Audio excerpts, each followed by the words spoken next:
I am the one hunting the Avatar. I am in charge of this mission. I am the commander of this ship.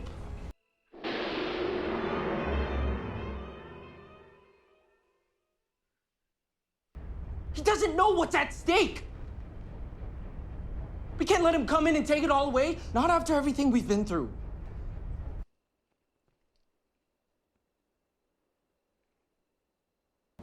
So, all of this belonged to Roku?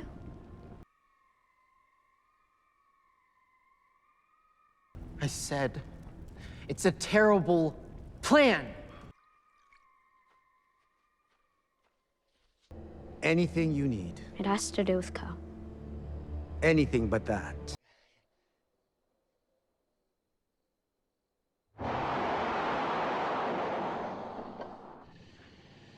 It's been a lifesaver. Really. You have information on all the past avatars that no one else has.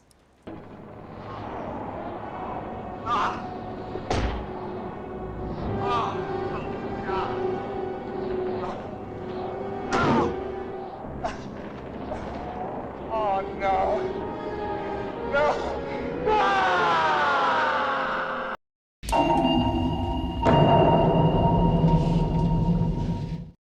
Welcome back to another masochistic installment of Netflix Avatar.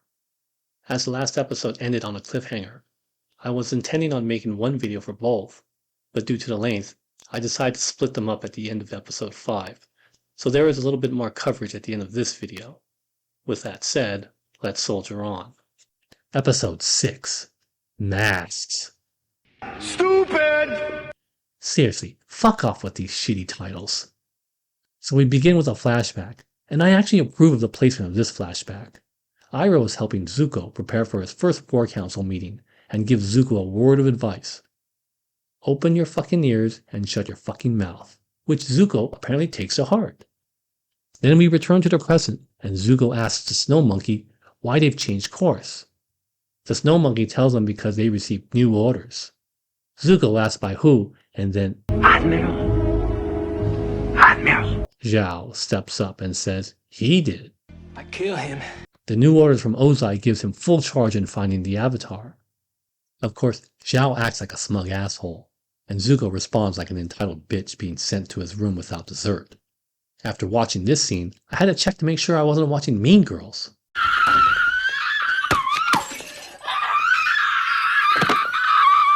I mean, who the fuck wrote this catty bitch dialogue? No offense to Mean Girls, but this episode just started. We have to sit through another 50 fucking minutes of this shit? God damn it, are you fucking with me? Then the Snow Monkey lets Iroh know how he feels about Zuko, and Iroh tells him that the shit he has endured doesn't compare to the shit Zuko has gone through.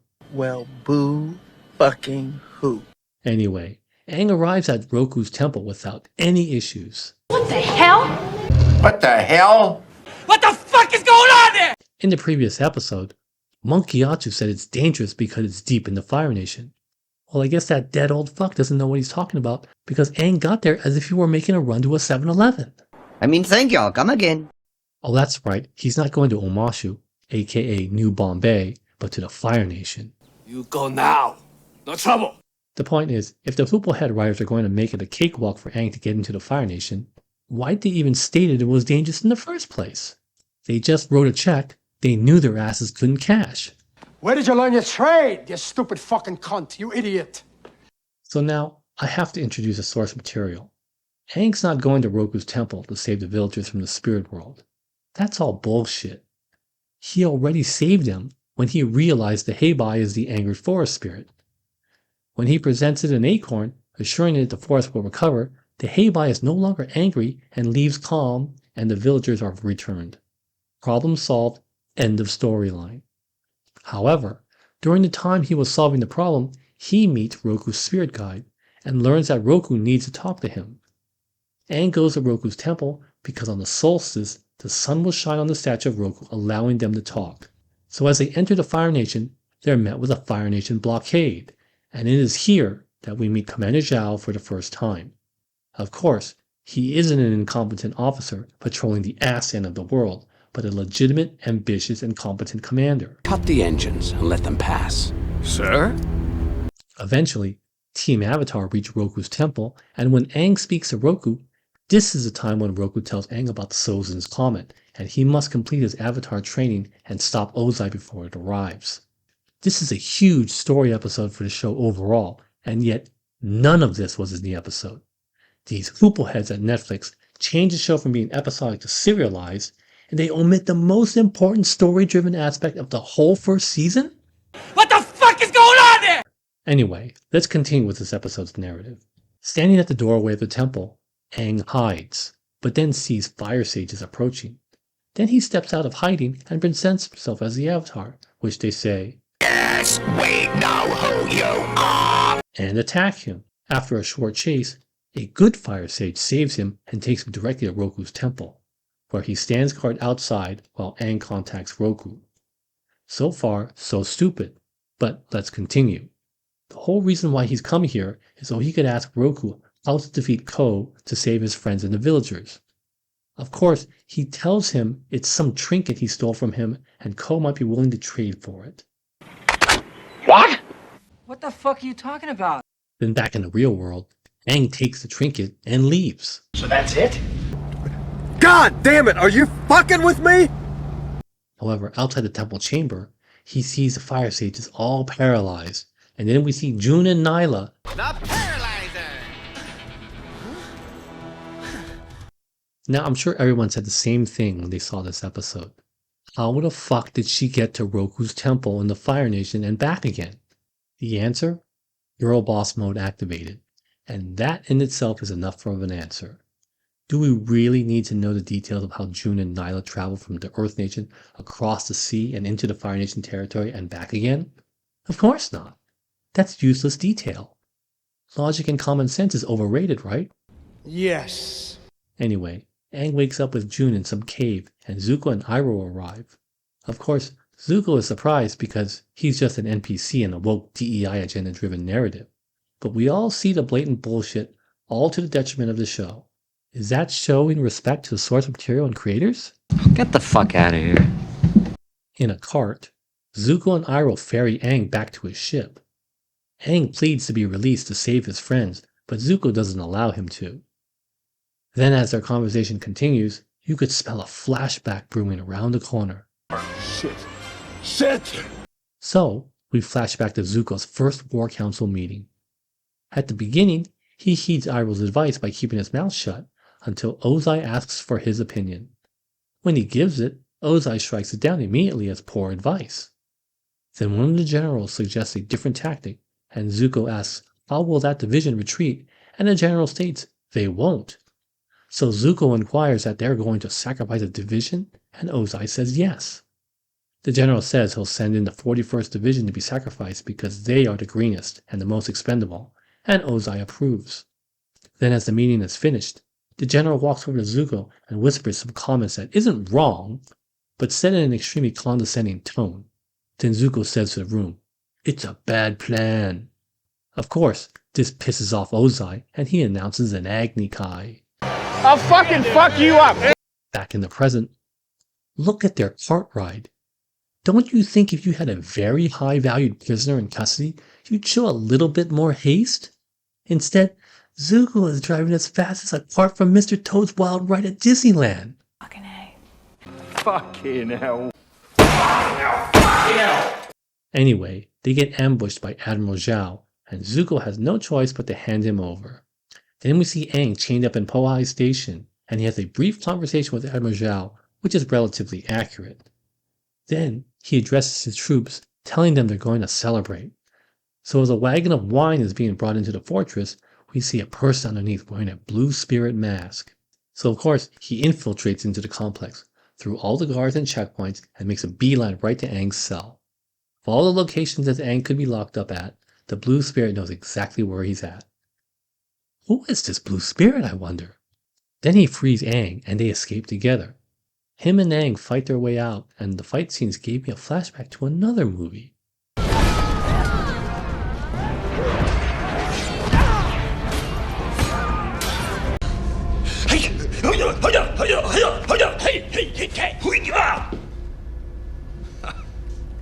Pathetic.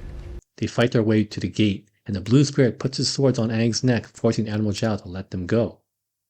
So he opens the gate and commands the archers to shoot the blue spirit, hitting him right on the mask. Why didn't the arrow pierce the mask? The answer depends if you want a logical answer or a bullshit one. If you want the logical answer, it's who the fuck knows. If you want the bullshit one, it's because the story isn't done with this fucking guy yet. What else is new? Anyway, Aang lifts the mask, and it's Zuko. No shit. Now, who didn't know it was Zuko? Who the hell else could it be? It can't be Simka or Katara Sue. They're both stuck in the spirit world. So who knows where Aang is and wants to get him out? That leaves you only with one fucking person left. That's fucking shitty storytelling. Fuck, motherfucker!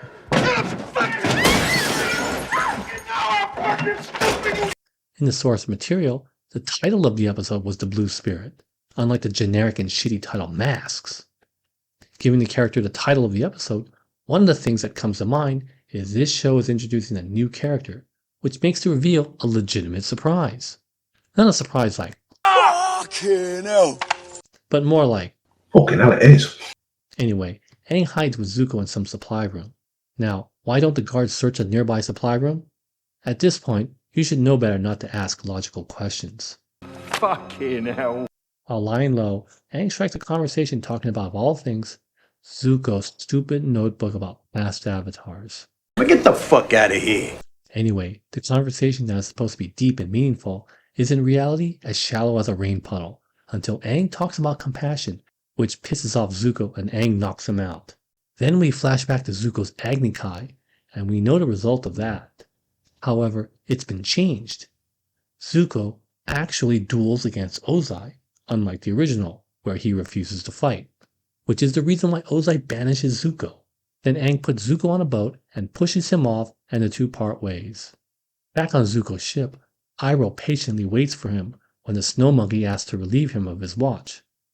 After turning down his request, Iroh interjects for no specific reason and begins his spiel about how Zuko cares about the crew. Then we flash back to Zuko post-Agni Kai. As he recovers in bed, Ozai visits and tells him his spirit is weak. Then Zuko says the weak can become stronger, and it is because of this that Ozai banishes Zuko. Thus, had Zuko not said anything, he wouldn't have been banished. Bunch of fucking nonsense. This changes Ozai's character completely. Instead of banishing Zuko because he showed weakness in refusing to fight, he's banishing him more along the lines of petty anger. And then, as Ozai leaves, he gives him the 41st Division. Fucking hell. Thus, Zuko didn't save them. Yeah, he spoke up saying it was a bad plan, but in the end, Ozai still could have carried out the same plan and still used the 41st as a sacrificial division. It's Ozai that saved them by assigning the division to Zuko. You lucky bastard. In the source material, his crew is not specifically the 41st, it's just a crew of a single ship. Iroh tells them the story of what had happened to Zuko, and then they understand Zuko's obsession with chasing the Avatar. And finally, the shittiest part of the episode is the resolution of the previous episode's cliffhanger. Remember, Aang had to go deep into the Fire Nation to talk to Roku in order to gain information to save his friends before their souls were eaten by Ko. During the time he flew to the Fire Nation and the time June brought him back to the Earth Nation, him getting guarded slowly by Zuko, then getting imprisoned by Admiral Zhao, then hanging out with Zuko for a night after all that time passes, Aang simply sits down and meditates and places the trinket he took from Roku's temple down on the ground, and without any words or any confrontation, Ko takes it, and the villagers, along with Simka and Katara Sue, are released. What the hell? God damn it, are you fucking with me? I am not fucking with you. And with that, we end episode 6. Now, these two episodes were the shittiest episodes of the entire season. There is actually a lot of similarities to the source material, but it's clunky, told in a half-assed way, or recontextualized losing the original context. The story didn't progress very much, but we did get some character development, so let's drill down to see what we got. We'll do Zuko last, as he got the most. Simka and Katara Sue. We got a little backstory of how Simca was a disappointment in his father's eyes. Being that this is new information to him, it wouldn't explain him as a character in the past, but he should be a changed character moving forward. We'll see if this did anything. You fucking child. Katara Soup. Nothing new. She saw her mother get killed when she was a little girl. There was no truth revealed to her. She was fucking there and witnessed it. She just relived it. Now, it is new information given to us, the audience, but the way it was presented in the Fog of Lost Souls, how is her witnessing an event revealing the truth she already knew happened? Are you fucking retarded? The hell's the matter with you? Iroh. Nothing we didn't already know. Azula. A prominent chicken neck walk and still petulant. Admiral Zhao. A smug glory hog. Nothing we didn't already know. June. She's fine for the most part, but I don't like it that she likes Iroh rather than vice versa. That's a blatant DEI agenda change. Aang. Although he takes on more responsibility of being the Avatar, he's still doing what he's told to do. There's no real growth from experience, but rather he did it because Roku or Gyatso told him to do it. And finally, Zuko. Maybe the most complex character in the entire show. The development for the most part is accurate, but the portrayal isn't. Yes, Zuko was scarred by his father. Yes, his father banished him, giving him an impossible task as the only way to show his worth. And because of this, he's relentlessly driven to the point of obsession. With the close captures and failed attempts, add on to the setbacks and roadblocks that Zhao presented to him, Zuko, and this is the important part, he never asked to be pitied. He never cried in anguish in front of others, or even once played the victim card. In the original, Zuko stands alone, resolute and determined to accomplish his goal. But in the Netflix version, look at that pitiful bitch expression. Look at the whiny petulant tantrums. These are looks of defeat, not grit and resolve. When we learn about Zuko's backstory, not by his self-pity recollections, but by Iroh recounting it to the crew, we understand Zuko's anger, we understand his obsession. And through all of it, the missed opportunities, Zuko never crawled under his bed and cried about it. And that is why Zuko is one of the best characters on the show, and why we root for him. I don't need luck, though. I don't want it. I've always had to struggle and fight, and that's made me strong. It's made me who I am. And that'll do it for this video. As always, many thanks for watching. I do hope you'll finish this journey with me. 2 more episodes left. Until then. You're making me mad! Yes, sir. Fucking mad! Yes, sir.